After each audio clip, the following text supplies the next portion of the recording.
Hello बच्चों, आज हम लोग शुरू करेंगे वाष्प दाब और मोल प्रभाज में आरेख बनाना।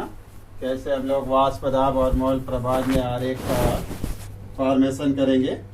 और ये उस सलूशन के लिए है जिस सलूशन में विलेय और विलायक यानी सॉल्यूट और सॉल्वेंट दोनों वेपराइज होते हैं, यानी वोलेटाइल होते हैं, वेपर फॉर्म में कन्वर्ट हो सकते हैं, कोई भी नॉन वोलेटाइल नहीं होता।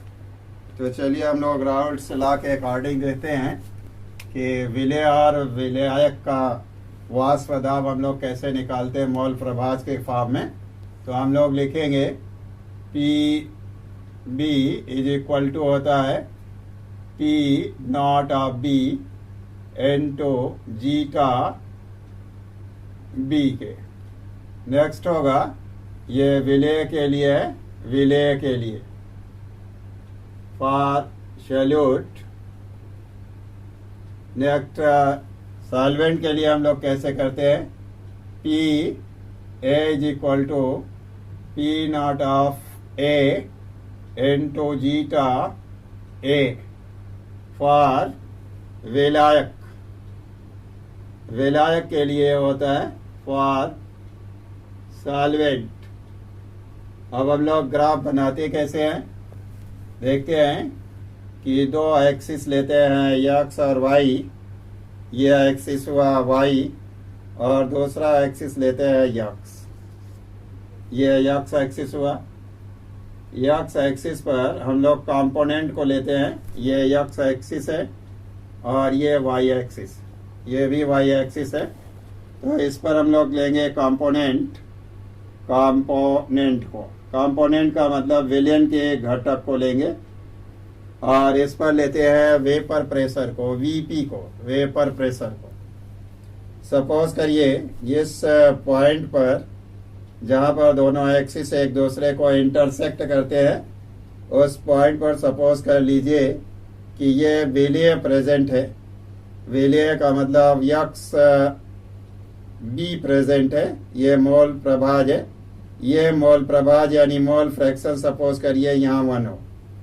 अब इस विलेय के अंदर हम लोग विलायक को डालते जाते हैं। तो विलायक जो होता है, जैसे जैसे हम लोग विलायक इसमें मिलाते जाएंगे, विलायक की क्वांटिटी जो होगी, अमाउंट बढ़ती जाएगी और इस पॉइंट पर आकर के विलायक की क्वांटिटी मैक्सिमम हो जाएगी और विलेय की क्वांटिटी मिनिमम हो जाएगी।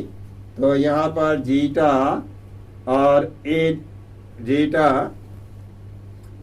ए जो हो जाएगा वो आपका हो जाएगा मैक्सिमम और जीटा बी जो हो जाएगा वो नियर अबाउट नेग्लेजेबल के यानी 0 के बराबर हो जाएगा।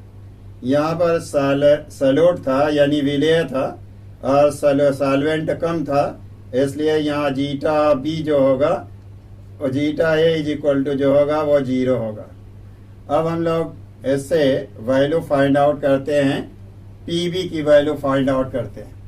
और कैसे रखते हैं, इस जीटा की वैल्यू को 1 रख करके यहाँ करते हैं। तो हो जाएगा P B is equal to P not of B और जीटा बी के प्लेस पर रख देते हैं 1।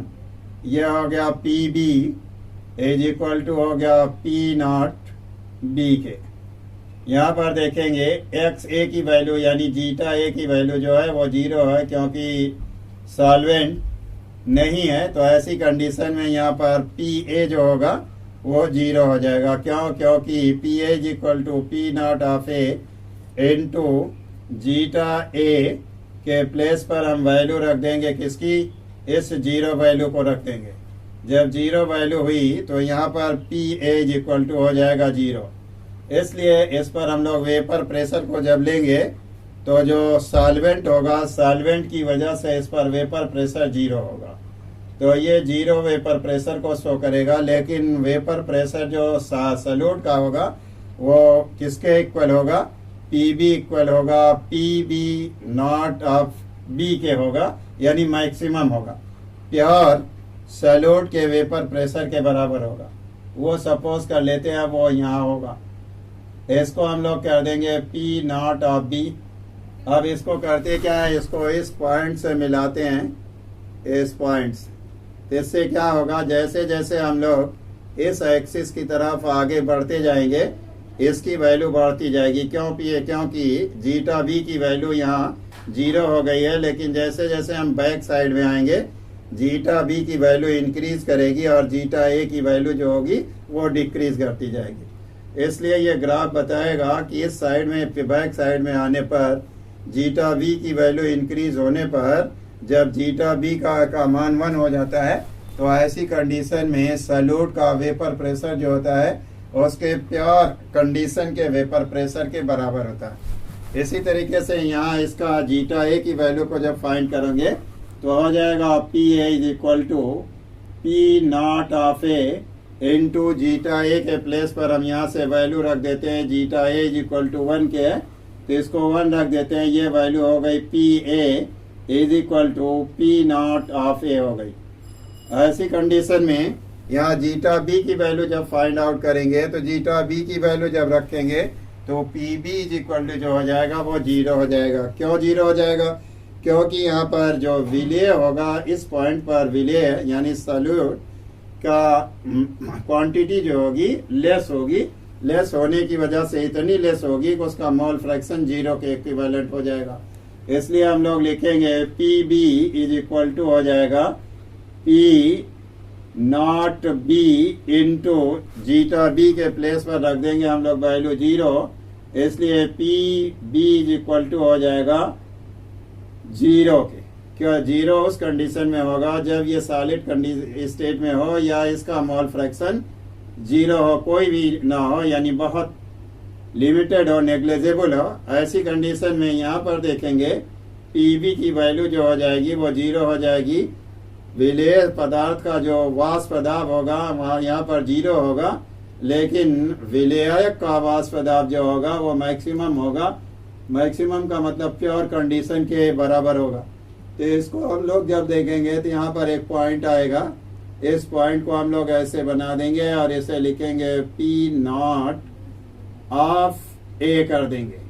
अब इन दो इसकी वैल्यू को देखें तो इसे हम लोग रिप्रेजेंट इस ग्राफ को किससे रिप्रेजेंट करेंगे?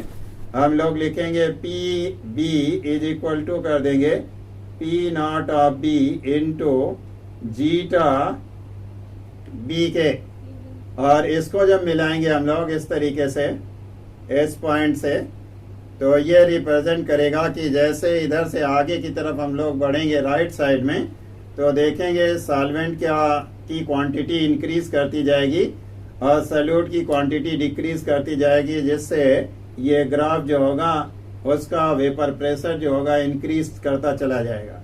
इस ग्राफ को रिप्रेजेंट करने के लिए हम लोग लिखेंगे P A is equal to P not of A into zeta A के।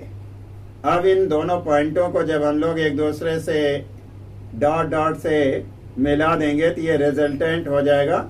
इस रिजल्टेंट को हम लोग किससे रिप्रेजेंट करेंगे? P T is equal to P T का मतलब total vapour pressure is equal to P A plus P B के हो जाएगा।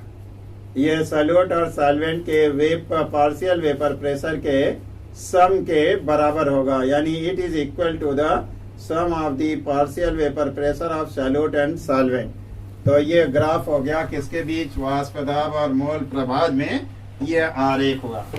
अब हम लोग आगे स्टडी करेंगे ऐसे सॉल्यूशन की जिसमें सॉल्यूट जो होगा वो हमेशा नॉन वोलेटाइल होगा और सॉल्वेंट जो होगा वो वोलेटाइल होगा। तो हम लोग ऐसे सॉल्यूशन की स्टडी करेंगे जिसमें सॉल्वेंट जो हो हमेशा नॉन वोलेटाइल हो और सॉल्यूट जो नॉन वोलेटाइल हो लेकिन सॉल्वेंट जो हो वो वोलेटाइल हो। तो हम लोग देखते हैं vapour pressure of solution, vapour pressure of solution containing non-volatile solute and volatile solvent, इसको हम लोग यूं ही कह सकते हैं, vapour pressure of solution, vapour pressure of solution containing non volatile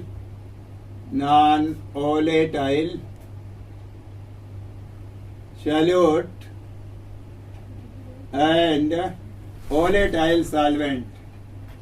and volatile solvent. इसको हम लोग यूं ही कह सकते हैं, वेपर प्रेशर ऑफ सॉल्यूशन कि ऐसे सोल्यूशन का वाष्प पदार्थ जिसमें विलय जो अवाष्पशील हो और विलायक जो वाष्पशील हो, उसको हम लोग कंसीडर करते हैं। चलते हैं, देखते हैं, लेते हैं। चलिए, सपोज करिए, मान लीजिए तो ये आपका एक कंटेनर है, क्लोज्ड कंटेनर यानी बंद बर्तन है, जिसमें हमने रखा क्या, एक सैल्यूट रखा। इस सैल्यूट को हमने रिप्रेजेंट कर दिया बी से। ये कैसा है कि नॉन वोलेटाइल है, ये सैल्यूट जो है नॉन वोलेटाइल। इसके मालिक्यूल को हमने बी से रिप्रेजेंट कर दिया ऐसे, ये बी से रिप्रेजेंट हो गया। जब नॉन वोलेटाइल है तो यहाँ वेपर फॉर्मेशन नहीं हो, यानी वेपर बनेगी ही नहीं। और ये सैल्यूट होगा कौन, सच एज होगा ग्लूकोज या सुक्रोज। जैसे सपोज कर लेते हैं सुक्रोज होगा, यानी ये सैल्यूट जो होगा सुक्रोज होगा, जो वोलेटाइल नहीं होता। सुक्रोज के अलावा ग्लूकोज भी हो सकता है, ग्लूकोज है, या फिर हो सकता है यूरिया भी हो सकता है। ये नॉन वोलेटाइल होते हैं। तो यहाँ पर अगर देखा जाए तो ऐसी कंडीशन में जब वेपर प्रेशर का फॉर्मेशन नहीं होगा, यानी इवेपोरेशन नहीं होगा, जब इसका वाष्पन नहीं होगा सैल्यूट का, तो कोई भी वेपर प्रेशर भी नहीं होगा, यहाँ पर कोई वेपर बनेगी ही नहीं। No vapour is found, no vapour यानी कोई वाष्प नहीं बनेगी, कोई वाष्प नहीं, कोई वाष्प नहीं। ऐसी कंडीशन में नो वेपर, नो वेपर। जब वेपर नहीं होगी तो वेपर प्रेशर भी नहीं होगा। इसलिए ऐसी कंडीशन में हम लोग इसका लिखेंगे कि P not of B is equal to होगा 0 के, P not of B is equal to 0 के होगा। और जब P not is equal to B 0 होगा तो P B is equal to also 0 होगा। क्यों? क्योंकि फार्मूला होता है कि P B is equal to होता है हमेशा P not of B into zeta B के, जीटा बी के। P not B is equal to, जब 0 है, ये 0 है, तो जीटा बी से हम मल्टीप्लाई 0 को करेंगे तो P B is equal to B हो जाएगा 0। यहाँ पर पी बी भी 0 हो गया। अब दूसरा लेते हैं, एक सॉल्वेंट लेते हैं। ये यहाँ भी एक वेसल ऐसा लेते हैं, बर्तन जो बंद है। यहाँ पर ले लेते हैं किसको, एक प्योर ले लेते हैं। यहाँ बी कर देते हैं। ये ए क्या है, ये सॉल्वेंट के molecule, molecule of the solvent, यानी विलेय के अणु हैं। ये विलेय के अणु, विलायक के अणु, विलायक के अणु है। इसको हम लोग कहेंगे molecule of solvent, molecule of solvent. चलिए, ये मालिक्यूल ऑफ सॉल्वेंट हो गया। अब हम लोग देखेंगे कि यहाँ वेपर फॉर्मेशन होगा, इवेपोरेशन होगा। ये इवेपोरेशन हुआ तो ये वेपर बनी। अब इस वेपर का प्रेशर क्या होगा, ये प्योर है सॉल्वेंट, तो इसको हम लोग लेते हैं सॉल्वेंट ए कर देते हैं। ये विलायक ए हो गया, विलायक ए। अब इसमें प्रेशर क्या होगा, ये हो जाएगा पी नॉट ऑफ ए हुआ। पी नॉट ऑफ ए क्यों है, क्योंकि ये प्योर सोल्यूशन है, इसमें अभी इस सॉल्वेंट को डाला, सैल्यूट को डाला नहीं गया है। जब इन दोनों को मिला दिया गया तो एक कंटेनर बड़ा सा जो होगा, ये क्लोज्ड कंटेनर हुआ। इस क्लोज्ड कंटेनर में दोनों के मालिक्यूल प्रेजेंट होंगे। वो मालिक्यूल किसके किसके होंगे, सपोज करिए ये आपका सॉल्वेंट मालिक्यूल हुआ, ये सैल्यूट मालिक्यूल हुआ, ये भी हो गया सॉल्वेंट मालिक्यूल, ये सैल्यूट मालिक्यूल, ये भी सैल्यूट मालिक्यूल, ये हुआ सॉल्वेंट मालिक्यूल, सॉल्वेंट मालिक्यूल, फिर सैल्यूट मालिक्यूल और सॉल्वेंट मालिक्यूल।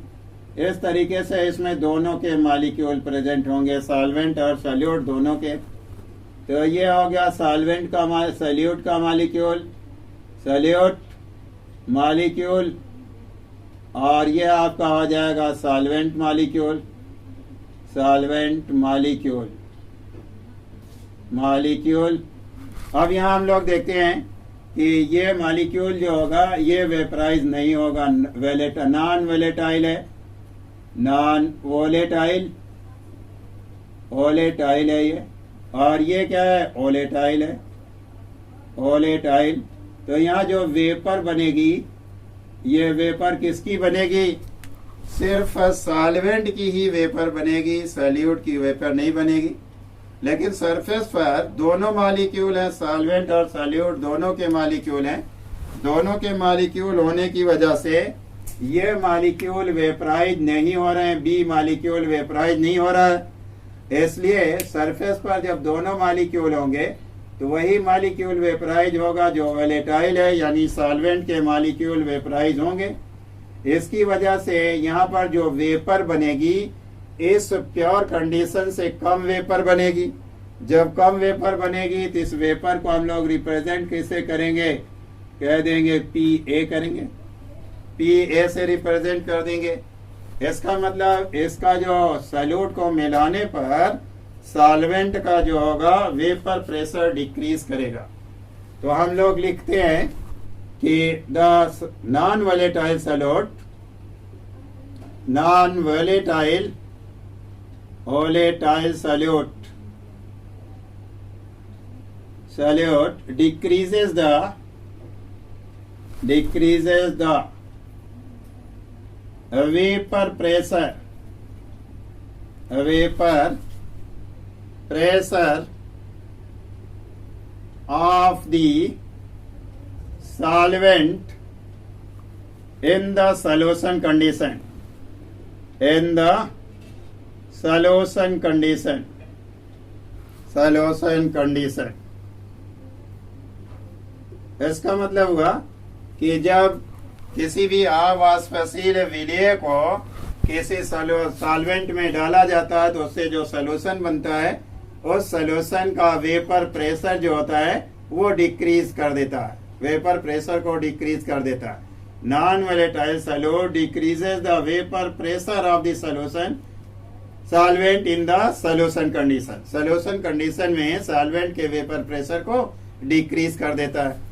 ऐसी कंडीशन में हम लोग लिख सकते हैं कि P not of A is more और ग्रेटर देन PA के, यानी पार्शियल वेपर प्रेशर जो होगा किससे कम होगा? प्योर वेपर प्रेशर से, सॉल्वेंट के प्योर वेपर प्रेशर से।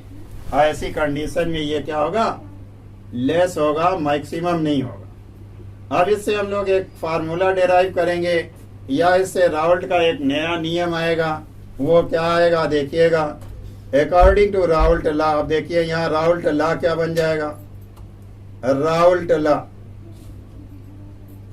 राउल्ट्स लॉ, इस सॉल्यूशन के लिए राउल्ट्स लॉ क्या होगा? At any temperature, at any particular temperature, at any particular temperature,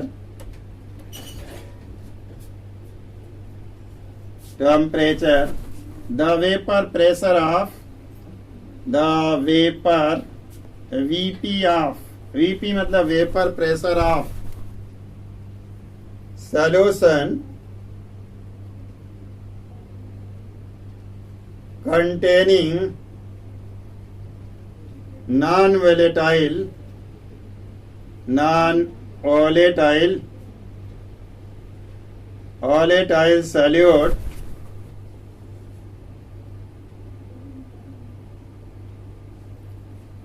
is directly proportional to, is directly proportional,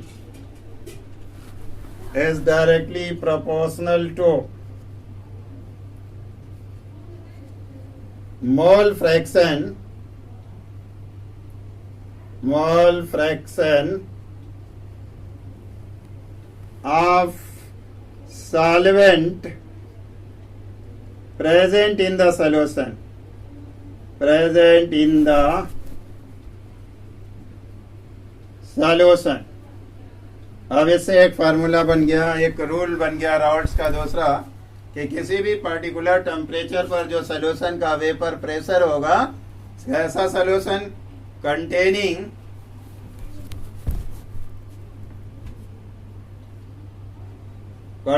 non volatile solute के तो होगा directly proportional to mole fraction of the solvent present in the solution होगा। इसको आप note कर सकते हैं। फिर आगे चलते हैं, आपको इससे एक फार्मूला डिस्क्राइब करते हैं, हम लोग डिराइव करते हैं, देखते हैं वो फार्मूला क्या होगा। चलिए देखिए,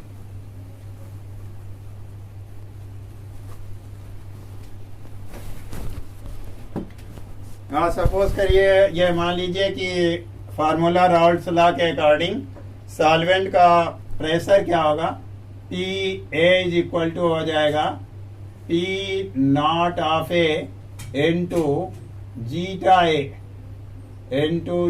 ए। चलिए अब हम जीटा ए को चेंज करते हैं।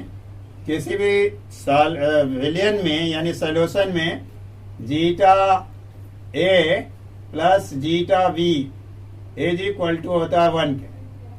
यहाँ पर देखते हैं कि अगर हम लोग जीटा ए को बाहर करें तो हो जाएगा zeta A is equal to हो जाएगा 1 माइनस जीटा बी के। ये जीटा बी के हो गया।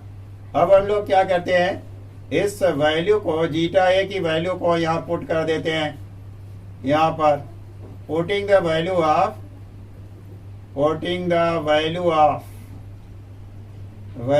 Of zeta A in equation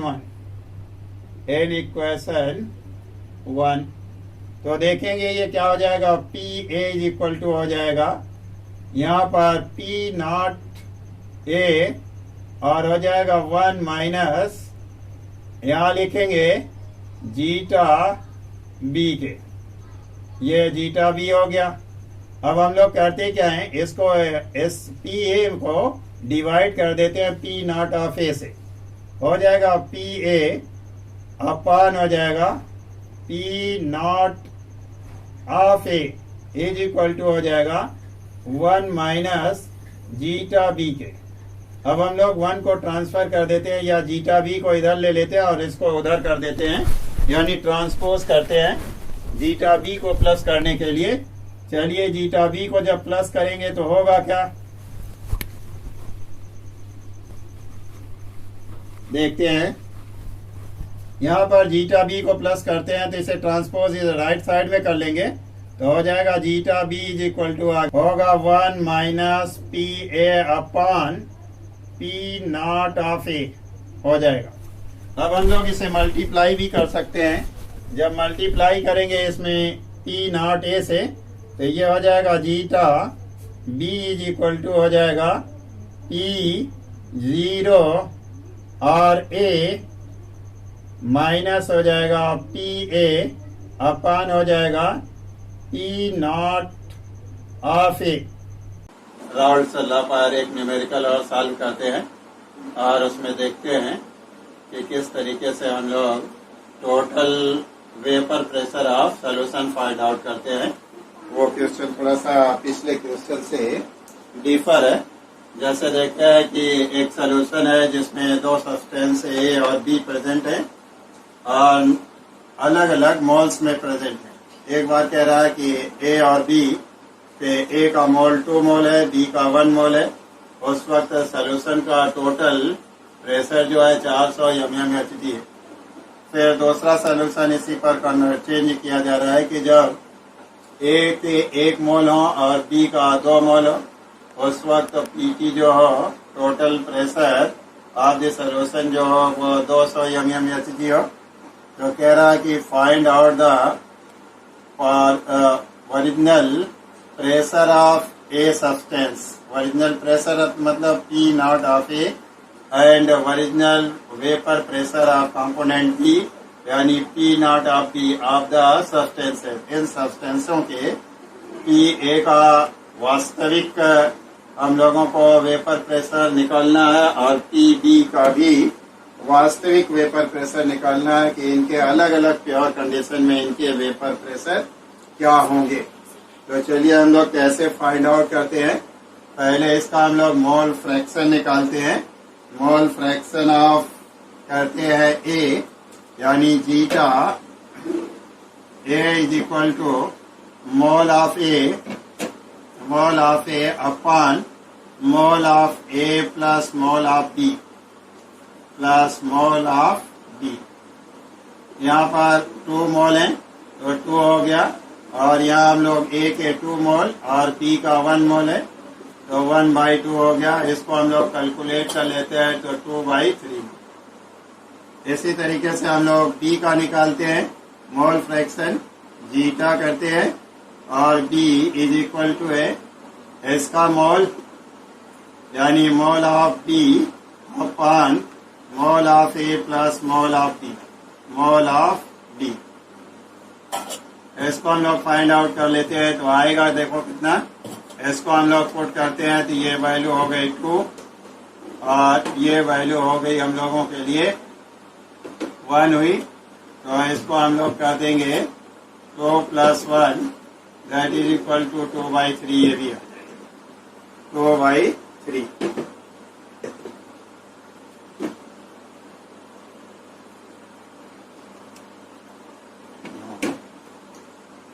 थोड़ा सा मिस हो गया, इसमें देखेंगे हम लोग। इसके लिए जब निकालेंगे तो इसके लिए देखिए क्या होगा। इसके लिए वैल्यू जीटा के लिए, इस सोल्यूशन के लिए जीटा की वैल्यू होगी N B upon N A plus N B. तो एन बी की वैल्यू यहाँ पर देखिए 1 मोल है, 1/2 + 1 हो जाएगी, ये 1/3 हो जाएगी। इसको हम दोनों को ऐड करेंगे तो 3 2 और 3 1 हो जाएगी, 3/3। टोटल मोल हो जाए, मोल फ्रैक्शन हो जाएगा 1। इसी तरीके से दूसरे सोल्यूशन के लिए निकालते हैं। इस सोल्यूशन के लिए तो हम लोग जब करेंगे zeta A is equal to N A upon N A plus N B, इसकी वैल्यू रखेंगे तो देखिए यहाँ पर आएगा 1/, इसको हम लोग कर देंगे 1 + 2 दैट इज इक्वल टू 1/3। और इसी तरह से दूसरे के लिए जीटा भी फाइंड आउट करते हैं तो एन बी और upon N A plus N B, इसको करेंगे फाइंड आउट। इसकी वैल्यू 2 मोल है तो 2 + 1 + 2 दैट इज इक्वल टू हो जाएगी 2/3। अब इस फार्मूले से हम लोग ये फर्स्ट सोल्यूशन की पहले वैल्यू डालते हैं। टोटल वैल्यू देखो क्या आएगी, यहाँ लिखेंगे हम लोग P T is equal to हो जाएगा P0 A और zeta A plus P0 of B और जीटा B। ये इस सोल्यूशन के लिए, फर्स्ट सोल्यूशन के लिए हो जाएगी। इस सोल्यूशन के लिए, इसके लिए हम लोग लिखते हैं, इसके लिए होगा PT इज इक्वल टू हो जाएगा P0 A into zeta A plus P0 of B into zeta B। ये हो जाएगा इस सोल्यूशन के लिए।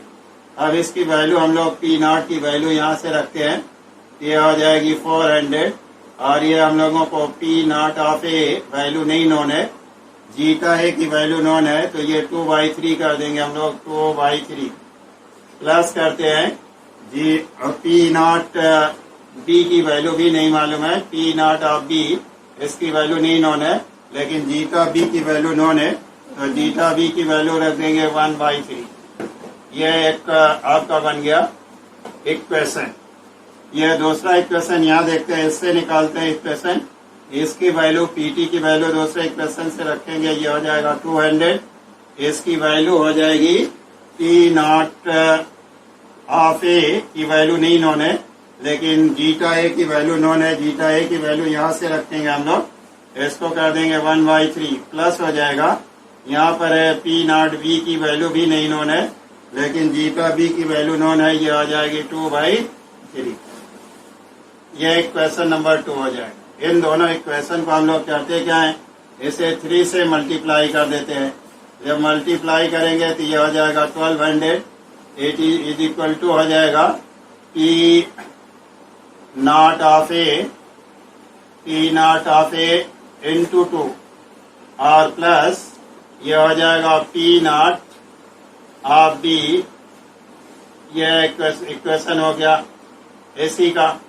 दूसरा फॉर्म इसको इस तरीके से हम लोग रिप्रेजेंट कर सकते हैं। इसको सॉल्व करने के लिए इसको करेंगे 3 से मल्टीप्लाई कर देंगे, ये हो जाएगा 600 P not of A plus हो जाएगा P not of B into 2। ये इक्वेशन हो गया 2। इसको दूसरे फॉर्म में हम लोगों ने लिख लिया इस इक्वेशन को। अब हम लोग इसको दोनों इक्वेशन को, इस इक्वेशन को और इस इक्वेशन को सॉल्व करेंगे। देखिए कैसे करते हैं हम इस इक्वेशन को सॉल्व। दोनों की वैल्यू इक्वल कर लेते हैं। सपोज करिए यहाँ 2 है, यहाँ 2 नहीं है, इसमें 2 से मल्टीप्लाई कर देते हैं। जब मल्टीप्लाई कर देंगे तो इसकी वैल्यू आपको इंक्रीज हो जाएगी और ये कैंसिल हो जाएगा, ये वैल्यू बचेगी। देखिए हम आगे करते हैं। आप लोग नोट करना चाहते हैं तो नोट कर सकते हैं। चले, हाँ हम मिटा रहे हैं। देखिए इनको हम लोग सॉल्व कैसे करेंगे ताकि पी नॉट ऑफ ए आ जाए और पी नॉट ऑफ बी आ जाए। कैसे करते हैं इसको? इसमें इक्वेशन नंबर 1 में हम 2 से मल्टीप्लाई कर देते हैं।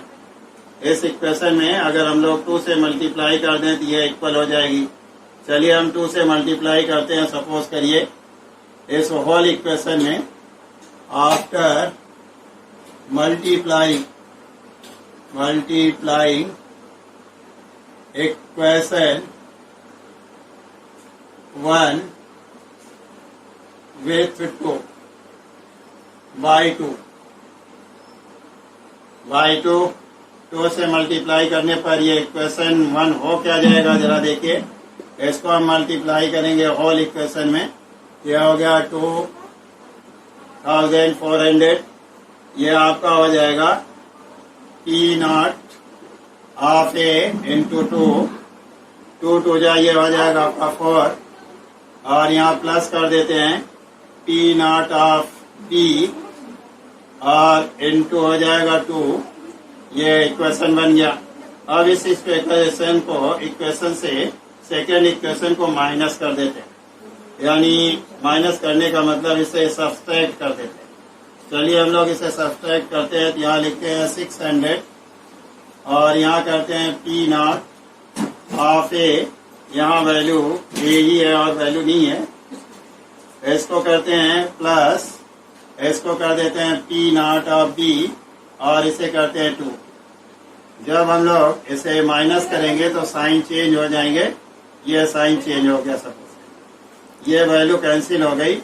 यहाँ पर इसको हम लोग माइनस करेंगे तो हो गया 0 0 और ये हो गया 1800 हो गया।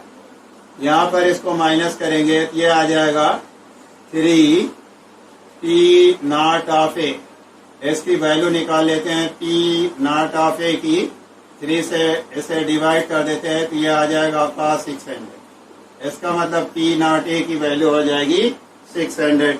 इसी तरीके से हम लोग पी नॉट बी की भी वैल्यू फाइंड आउट कर लेंगे। पी नॉट ए की वैल्यू को जब अगर फाउंड आउट हो गई, ये वैल्यू हम लोगों को मिल गई, तो अब इस वैल्यू को हम लोग किसी भी इक्वेशन में रख करके पी नॉट बी की वैल्यू, पी नॉट ए की भी वैल्यू, बी की वैल्यू भी फाइंड आउट कर सकते हैं। जैसे देखिए मान लीजिए हम इस इक्वेशन में ही इस वैल्यू को पुट कर दें, यहाँ पर साइड में पुट करते हैं इस वैल्यू को। तो चलिए ये करते हैं 400 है और यहाँ पर है पी नॉट ए, तो पी नॉट ए के अपन जगह पर हम लोग रख देते हैं 600 इंटू कर देंगे 2/3 और यहाँ पर इक्वेशन में प्लस यहाँ करते हैं पी नॉट ऑफ बी और ये है 1/3। इसको 3 से हम लोग कैंसिल कर देते हैं तो ये हो गया आपका हो जाएगा 200 और इसको इससे जब हम लोग मल्टीप्लाई कर देंगे ये हो जाएगा 400 और इसको करेंगे तो ये हो गया 400 प्लस हो जाएगा यहाँ पर आ जाएगा पी नॉट बी अपॉन 1/3।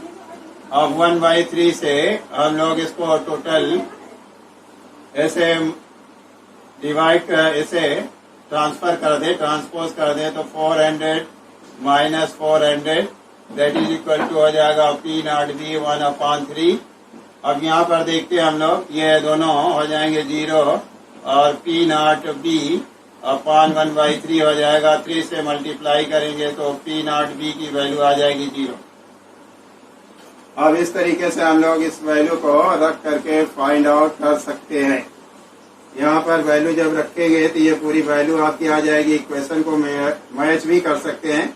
जब पी नॉट बी की वैल्यू 0 आ गई तो ये 0 अपॉन 0 ये भी 0 हो जाएगा। यहाँ पर हम लोग जब पी नॉट 0 ए की वैल्यू रखेंगे तो ये हो जाएगा 6 इंटू 2/3। तो इसको कैंसिल कर देंगे, ये आ जाएगा 400, ये आ जाएगा आपका 400 के इक्वल हो जाएगा। इसका मतलब ये वैल्यू राइट है, रंग नहीं। तो ये टोटल प्रेशर आ जाएगा। अनदर ये टोटल प्रेशर इसका आ जाएगा 0। इसका मतलब अगर ये 0 प्रेशर आ रहा तो इसका मतलब ये नॉन वोलेटाइल है और ये वोलेटाइल है, जिसके ऊपर इसका डिपेंड करेगी पूरी वेपर प्रेशर।